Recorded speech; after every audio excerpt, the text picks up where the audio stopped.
Welcome everybody to the current session of Appium. Right, over here we will be seeing how to configure and install Appium on a real device as well as a simulator. Okay, now these are the few of the steps which I have mentioned and we have to follow them very carefully. Okay, now installation of Appium and configuring it is not tough, but you need to follow a certain process in a step-by-step manner. Okay, the first thing is that why do we work on a real device? Why am I working on a real device? Right now I am working on an Nexus 5 mobile. Here it is in my camera. Okay, look, the thing is the simulator is very slow, okay, as compared to the real device. Okay, the real device is very fast, and secondly, when you want to test your application in real world, you cannot just test it on the simulator and mark it okay. Right, you have to do it on the real device. So that's why firstly I'll be connecting with the real device and configuring on it, and later on I'll jump over to the simulator. Okay, now download and configure Android on local machine. This is the first installation, okay, or configuration, right? So look, I'll give you a brief overview before I actually start the process. Okay, look, what is essential when you are configuring Appium? Okay, this is your work. Suppose this is your computer, your PC, okay, and this is your Android phone. So in this tutorial I'll be telling you how to configure it with Android. Later on we'll be doing with iOS as well. Okay, so I will connect my Android phone to the PC. Okay, now in PC Appium will be present, right, and you need to configure Android as well in this PC.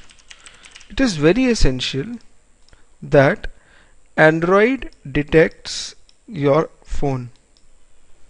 Your Android phone should be detected by Android in the machine, and Appium detects Android as well as your phone. So there should be a communication between everything. So the first step is installing Android. Okay, now there is something known as Android Studio which has come up these days. This is used by the developers to make Android apps. It's got lot of features, right, but there is no need to get Android Studio. This you do not need. You need the basic Android libraries, basic SDKs from Android, software development kits.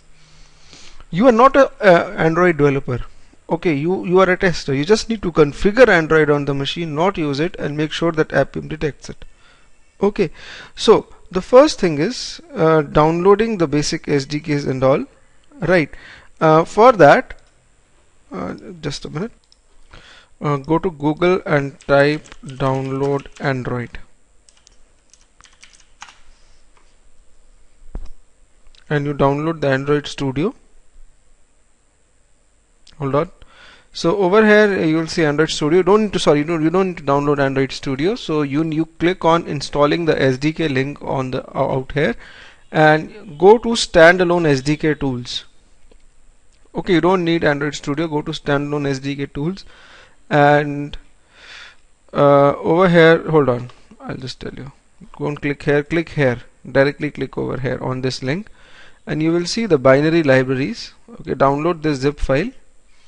Okay, and when you download and extract the zip file, you will have Android on your machine, right? I have this zip file and I extracted it over here. Okay, it's got a lot of folders, platform tools. You might not be able to see these folders. Okay, so if you don't see them, don't worry. Okay, I'll just tell you how to bring them. Fine. So just over here you will be seeing SDK manager. Fine. Double click on SDK manager and run the SDK manager. So you will see a window like this come up. Right, now check your phone. First of all, I would suggest you check your phone and check the version of Android in your phone. Fine. Out here I have my phone. If I go into the settings of my phone and if I scroll to the bottom, I'll see the about phone option at the end, right.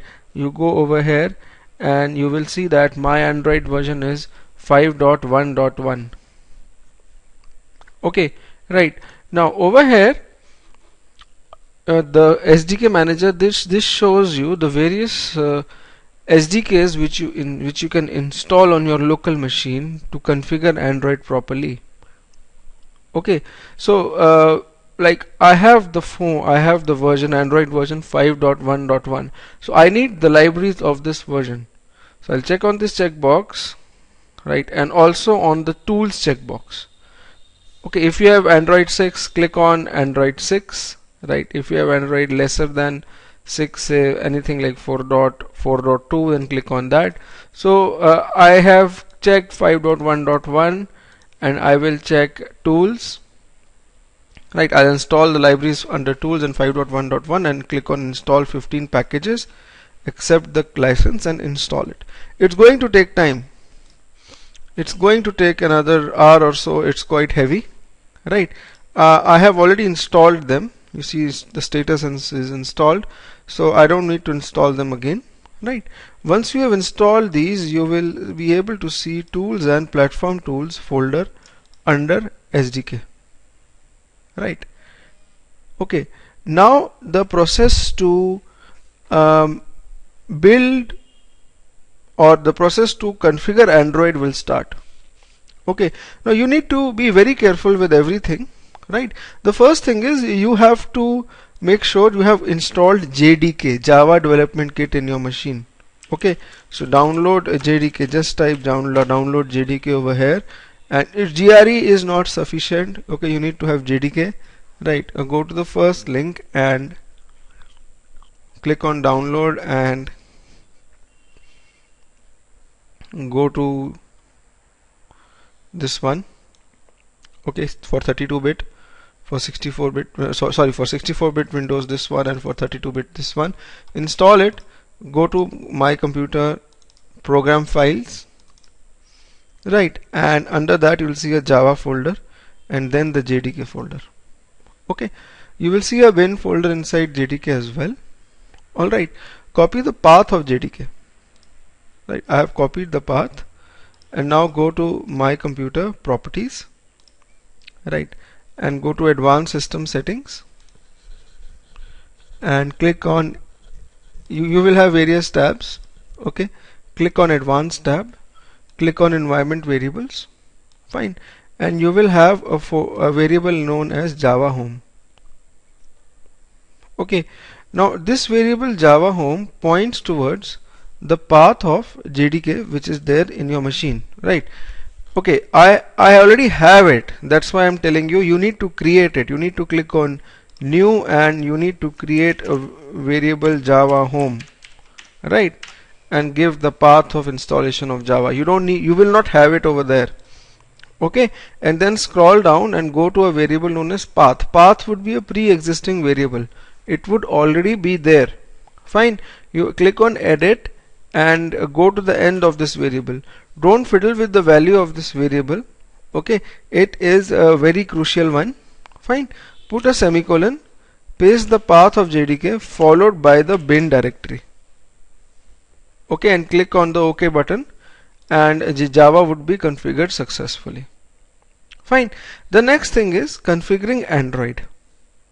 Okay, now copy the path of Android on your PC, fine, and go to environment variables again and create an environment variable known as Android underscore home in uppercase and give the path of Android.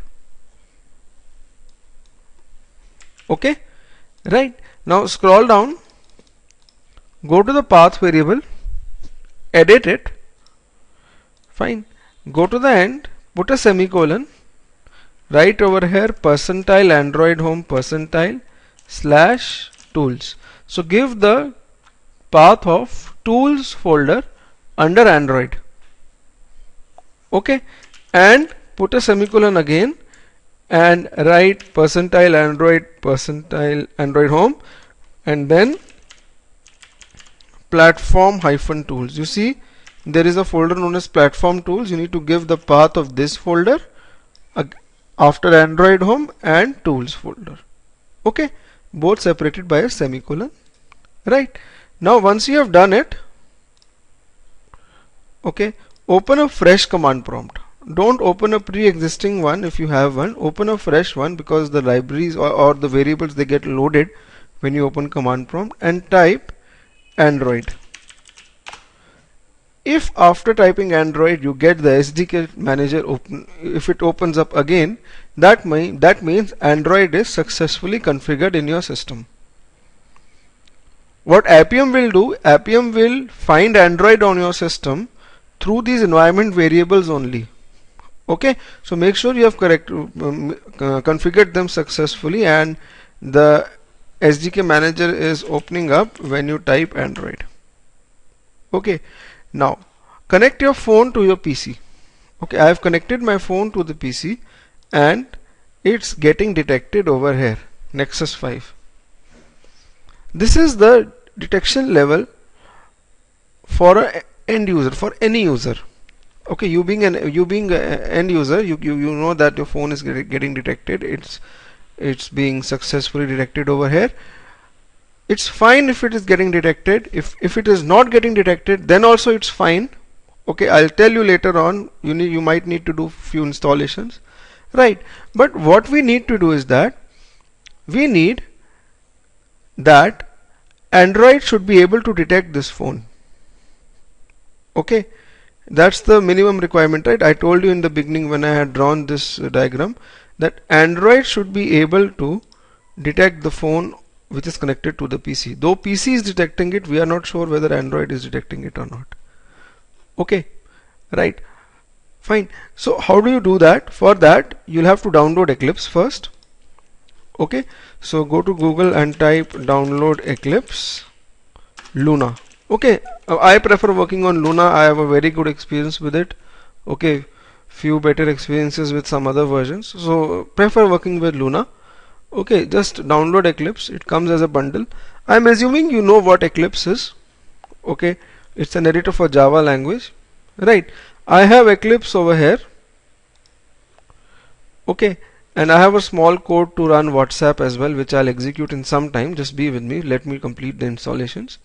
Now in Eclipse you need to first install the ADT plugin for Android.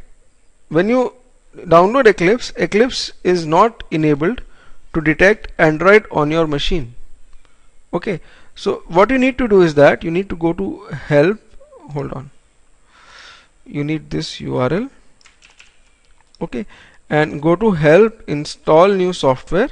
The download link is in your account. You can download everything which I am making, these commands and all. Okay, and paste the URL over here and hit the enter button. Okay, after you hit the enter button, you will see the developer tools coming up over here. Check that and click on next, next, next. Install the developer tools. These are the Android developer tools. Okay, your Eclipse will restart. Fine. Once your Eclipse restarts, go to Window, Preferences, and go to Android. Right, you will see the Android option over here. Without this plugin, ADT plugin, Android will not be visible. Right, go to the browse option over here and give the path of basically Android which is there in your machine. Right, give the path of Android which is there in your machine over here, the SDK location. That's it. Right, now in Eclipse switch to a perspective known as this DDMS. Okay, click on this icon, okay, and select the DDMS perspective. Okay, and as soon as I select this perspective, I see my Nexus 5 mobile being detected over here. This is my device ID and all everything. If you don't see this, don't worry, I will tell you how to make it enable. Just be with me. Okay, most of you will not be able to see it. Alright, so if this is present, that means that Android is detecting my mobile properly, because this DDMS view is for Android. Okay, now if it is not coming, there are few things, right? The first thing is that you need to make sure that DDMS,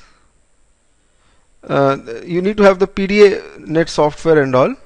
Okay, and you need to enable the developer mode and the debug level. Okay, let's start with this. Okay, so I have told you these points, these 2 points I have told you, right? I'll mark them in green, right? I have not taught you about API level and all. I'll just come over to it in some time. Okay, now you have to enable the developer mode. This is important. Okay, go to your mobile and go to settings and go to about phone, the last option, this one, and tap on it with your finger 7 times. Okay, tap on this option for 7 times and you will see these developer options coming up over here. The second last option is the developer options. Okay, right, and once these developer options they come up, okay, go to the developer options. Now you are a developer, okay, and you enable the USB debugging, this option. Make sure that USB debugging is turned on. As soon as you turn on the USB debugging, you might see a small pop-up coming up with an OK button over here with the RSA key and all. So click on that. If it does not come up, don't worry. Okay, it will come up in some time, right? So you need to enable the debug level settings in the phone as well, right? Connecting the phone and making sure it is detected in DDMS, you need to install PDA-NET software. Okay, the next thing is you need to install the PDA-NET software. Okay, go to Google and just type download PDA-NET, right? Download this, click on this 4.1 net installer, save it and install it, right? I'll install it in front of you because this is a little critical thing, right? Now the first thing is that make sure that your phone is disconnected. Okay, I'm going to disconnect my phone from my PC, okay, and I'm going to install it.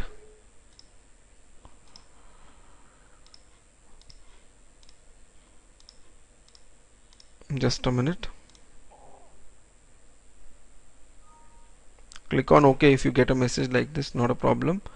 Yes, and select the maker of your phone. My is Nexus 5, so it is LG, right? Click on OK and click on this link, install this driver software anywhere, right? And it will start installing the USB driver. Hold on, I have not connected my phone to the machine as of now. Okay, now if you get a window like this, connect your phone. So as soon as you connect your phone, I am just going to connect my phone to PC. Here you go. This window will go away and it will set up the network driver and all, everything. Yeah, it's done, right? It's done and installation succeeded. You click on finish and you will get a message at the bottom right side like this. Okay, if you look at your phone now, you get a message like this. Okay, if you get it, click on OK icon. Fine, and just a minute, right? Now your phone is ready. Okay, it will get detected. Now the point is that it should get detected in DDMS. After PDA-NET installation, 100% it should get detected in DDMS in Eclipse. Okay, switch to the DDMS perspective in Eclipse. Alright, fine. Still if it is not getting detected, that means you have an issue you have an issue for the API level. Okay, look, the thing is, if you open Android SDK Manager, there is a certain prerequisites. Okay, look, you have got Android versions from 2.2 to 6. Okay, for every Android version there is a certain API level, like API 10, 15, 17. For Android say 5, for Android 6 it is 23. Okay, now Appium works on a minimum API level of 19. Right, API level is actually used by the developers.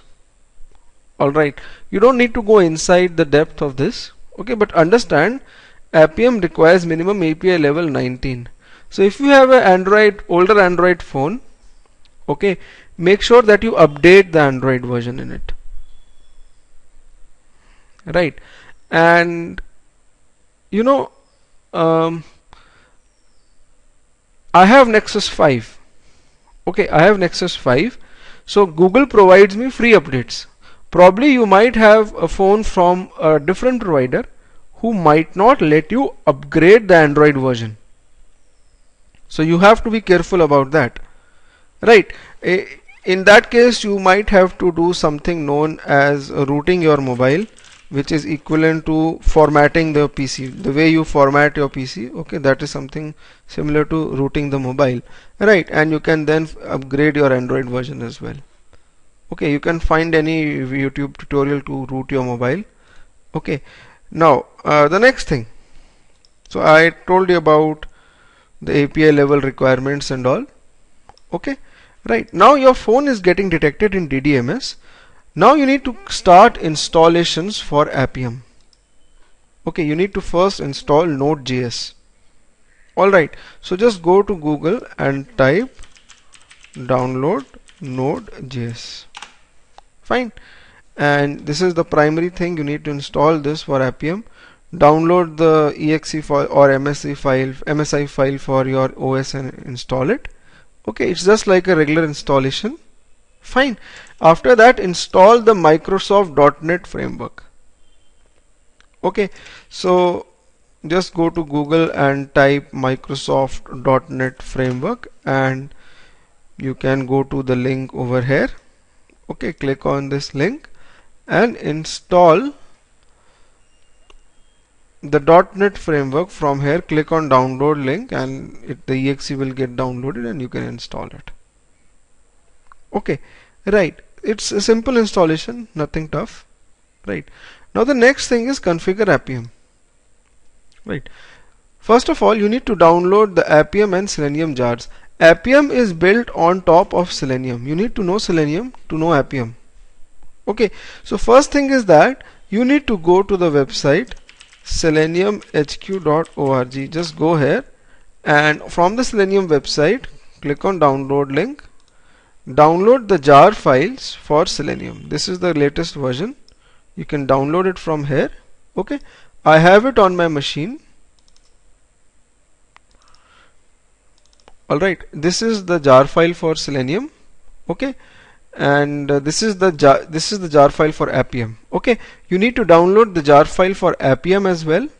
Right, go to the official website for Appium, appium.io, and from here go to the downloads and go to the Java download section.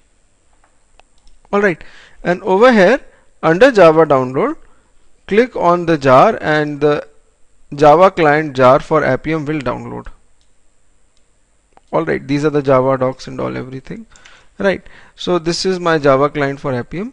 So these two jars are required. Apart from that, the jars under library folder.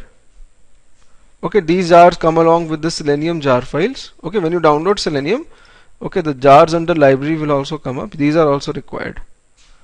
Alright, fine. So open up Eclipse, create a new project. I hope you know how to create a project in Eclipse. I'm assuming you have some Selenium and TestNG background.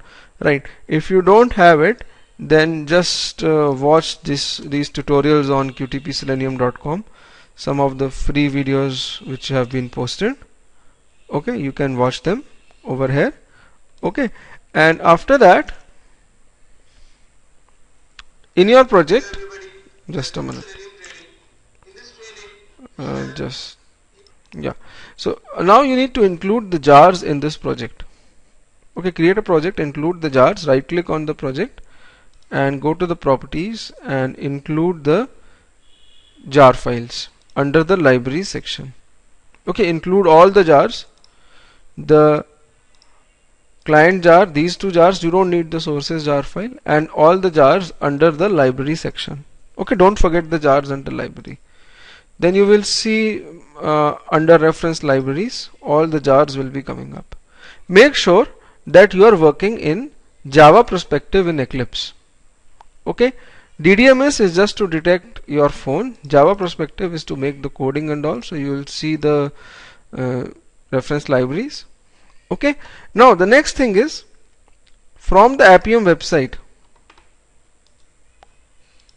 Okay, from the Appium website you will see that under downloads you will see Appium desktop apps, right? You need to download the exe file for Appium. Alright, click on this link and download the exe file. Right now I am using the version 1.4.0.0, although better versions have come up, but I am using this one because this looks a little stable to me. Fine, you download the zip file, extract it, right, and after you have extracted it you will see Appium installer. Okay, install Appium. Right, once you have installed Appium from this exe, you will have the desktop icon for Appium. Just start it. Fine, and click no for updates. Now if I want to open WhatsApp with Appium, I need to have the APK file for WhatsApp. Every app, whether it is WhatsApp or any other application on the phone, has an APK file. Okay, I have extracted the APK file. In the next module I'll tell you how to work with the APK file, okay, or how to extract the APK file rather from the phone. Okay, right now I just have it with me so that you don't waste time and you are able to configure Appium properly. In your accounts you will see the download link for code. Okay, in your qtpselenium.com accounts you will see the download link for the code, and you can download this project and copy whatsapp.java in your source folder. Okay, and you will have also APKs. You will have the WhatsApp APK over here. Okay, you just paste you just copy the complete project, you will get the APK as well. Right, now Appium console will look like this. Alright, you can start and stop server from this icon on the top right side. Okay, this is the Android icon, Android settings. Fine, and you can select the option no reset over here. What is no reset? Look, when I will execute this code, the code which I am having, in this code, in the desired, I have given the path of the APK file for WhatsApp. So what Appium tries to do is that Appium tries to uninstall this APK first. If WhatsApp is present on your phone, Appium will uninstall WhatsApp and install it again from this APK file. So don't let this happen. You will lose all your data for WhatsApp. We don't want that. Okay, so what we do is that we keep the option no reset. Okay, that means don't uninstall the application. In case application is not present on the phone, suppose in my phone WhatsApp is not present, then you try to install it. Okay, right, fine.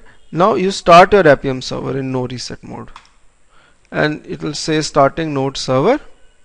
Right, meanwhile it starts. Let's look at the code.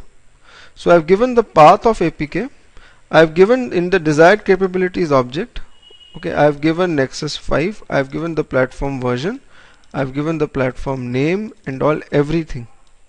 Okay, the path of app as well, app.get absolute path, and then I'm hitting the Android driver on the port number 4723 on my machine. Android works on, Appium works on port number 4723. If you go to general settings, you will see the information, the server address and the port number on your machine. So this will hit this port on my machine and Appium will start up. Okay, it will start up the app. Right, so out here Appium is starting, everything is fine. let me run this code. As soon as I run the code, you will see that on Appium something will start on the logs, something will start coming up. Okay, don't get confused with it. I'll just tell you what it is. If you look at your phone, then in some time, I have not installed WhatsApp. See, the initial screen for WhatsApp has come up. I have not installed WhatsApp on my phone. That's why, you know, this initial screen to register my number on WhatsApp is coming. It's gone now. So I am able to successfully install Appium and run WhatsApp. But the important things are these logs. So don't worry from these logs. Okay, look at them carefully. Okay, see, it starts like this. It first gets the Java version. That's why in the beginning I told you that please make sure that Java is installed on your system and Java home is there. Okay, these are very critical things. So it got the Java version. Then it checks whether ADB is present. ADB means Android is present on your machine. Yes, it is present. Okay, so it gets everything, and you see that it's not using fast reset. Checking if app is actually present on the phone, then trying to find a connected device, right? If you scroll down, right, it will say that find one device was connected. This is the device ID. Set this is the device ID. The API level for my phone is 22. Okay, so this is how it works. Alright, you need to learn how to read logs. So this is how you configure Appium on a real phone. The next thing is, right, so we have seen that running your first program. Okay, now how to start it from console, command prompt, how to work with simulator and all, we'll be looking at it right now. For the next part of this tutorial, you can refer this website qtpselenium.com, go to mobile automation training and go to the second video, and this is the second part. Okay, this is the second part. Okay, watch the second part over here. Alright.